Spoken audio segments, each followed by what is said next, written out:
ఆ జెండా ఎగరేసేదానికి కష్టపడిన మీరున్నారు. అడుగడుగునా మిమ్మల్ని కూడా ఇబ్బంది పెట్టారు, కేసులు పెట్టారు, బయటికి రానిలా. అంటే హౌస్ అరెస్టు, గట్టిగా పోరాడి బయటకు వస్తే పోలీసు వాళ్ళ పైన దాడి చేసాం, దొంగ కేసులు, లేదంటే అటెంప్ట్ మర్డర్ కేసు, దొరికితే ఎస్సీ ఎస్టీ కేసు పెట్టేశారు. కానీ చెక్కు చెదరకుండా రవణ ఏ పిలిపించినా పిలిపించాడు, చలో బయలుదేరదాం, వెళ్దాం, అవసరమైతే కారుకి అడ్డంగా పడుకుందాం అని చేసి చూపించిన మచిలీపట్నం తెలుగుదేశం పార్టీ కార్యకర్తలందరికీ పేరు పేరున నా ఉదయపూర్వక నమస్కారాలు. ఈరోజు నేను ఇక్కడికి వస్తుంటే పాపం పోలీస్ సోదరులు చూసి బాధేసింది.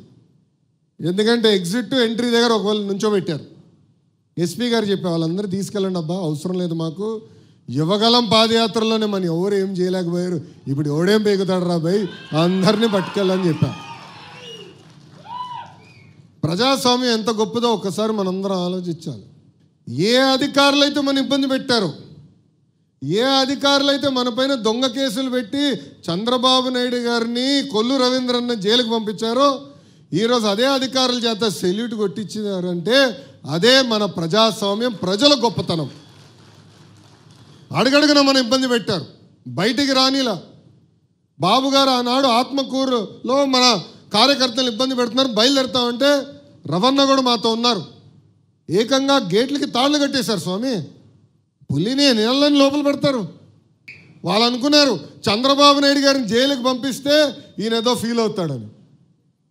ఆయన అక్కడ ఏం ఫీల్ అవ్వాలా. నేను చూసా, మొండి ధైర్యం మామూలుది కాదురా భయ్. అదేం ధైర్యమో నాకు తెలియదు. నాకు బాధ కలిగింది. ఆ రోజు నాకు ఎందుకు బాధ కలిగిందంటే బాబు గారిని అరెస్ట్ చేశారని కాదు. ఆ జైలు ముందర 2 శిలాఫలకాలు ఉన్నాయి. మొదటి శిలాఫలకం 1996లో, అంటే మొత్తం జైలుని 1996లో మోడర్నైజ్ చేశారు, చేసిన వ్యక్తి చంద్రబాబు నాయుడు గారు అని ఉంది.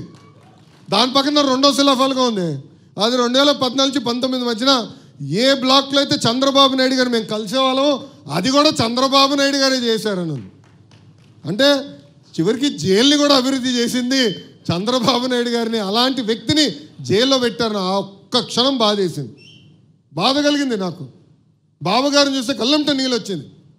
ఆయన ఒకటేనారు, ఎందుకురా భయపడుతున్నావు, ఎవడేం చేయగలుగుతాడు, మన్ని ప్రశాంతంగా ఉన్నాను ఇక్కడ, కేసు అన్నీ చదువుతున్నా, ఏం పర్వాలేదు, మీరు సరిగ్గా బయట పని చేయట్లేదు, ఇంకా పరిగెత్తండి అంటే ఆ మొండి ధైర్యం ఎవరు అనుకోలే. అందరూ అనుకున్నారు బాబు గారిని జైల్లో పెడితే ఆయన కుమిలిపోతారు, ఇబ్బంది పడతారని. చూసాం కదా పులి.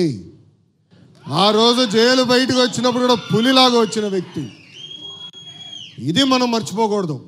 ఎందుకంటే ఇప్పుడు మన అధికారంలో ఉన్నాం, సెల్యూట్లు కొడతారు, గ్రీన్ కార్పెట్ ఏమన్నా వేస్తారు, రెడ్ కార్పెట్ ఏమన్నా వేస్తారబ్బా.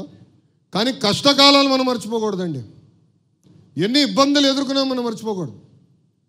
నేను పదే అన్ని మీటింగ్లో అంజిరెడ్డి తాత గురించి చెప్పా, మంజులారెడ్డి గారి గురించి చెప్పాను. ఏకంగా మన గాంధీ గారు ఉన్నారు విజయవాడ కార్పొరేటర్గా, అక్కడ ఉన్నవారు ఆయన పైన దాడి చేసి కన్ను తీయేశారు, ఒక కంటి చూపు పోయింది. ఇంకా వాళ్ళని ఆదర్శంగా తీసుకోవాలి. ఇంకా మన నియోజకవర్గం వచ్చేలాగా కొల్లు రవణనే మనకు ఆదర్శం.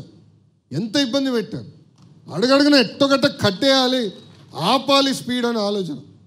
కానీ మన ఆగల, తగ్గేదే లేదని నినాదంతో ముందరికెళ్ళాం. అది తెలుగుదేశం పార్టీ గొప్పతనం. కానీ కష్టకాలాలు మనం మర్చిపోకూడదండి. అధికారంలో ఉన్నా ప్రతిపక్షంలో ఉన్నట్టే మనం ఆలోచించాలి. మనందరం ఒక పెద్ద కుటుంబం, సమస్యలు మనకు ఉంటాయి. ప్రభుత్వం 10 నిర్ణయాలు తీసుకుంటే 3 తప్పు అవుతాయి. చెప్పండి, చర్చిద్దాం. ఎమ్మెల్యేగా రవి అన్న ఉన్నాడు, ఏకంగా ఇక్కడ పార్లమెంట్ పార్టీ అధ్యక్షుడిగా కొనకల నారాయణ గారు ఉన్నారు, పార్టీ అబ్జర్వర్ ఉన్నారు, ఇంకా జోనల్ కోఆర్డినేటర్ రాజు గారు ఉన్నారు, పల్లా శ్రీనన్ ఉన్నాడు, నేను ఉన్నా. మనం ఆడుకోవాలి, చర్చించుకోవాలి. మనం ఏదైతే తప్పు జరుగుతుందని భావిస్తామో అది తీర్చిదిద్దే వరకు మనం పార్టీ లోపల పోరాడాలి. మీరు అందరూ అనుకోవచ్చు లోకేష్కి తేలిక పార్టీ లోపల అని, భలే ఉన్నారు. జగన్ గారితో నేను ఎంత పోరాడానో దానికన్నా 3 రెట్లు ఎక్కువ నేను పార్టీలో పోరాడాను.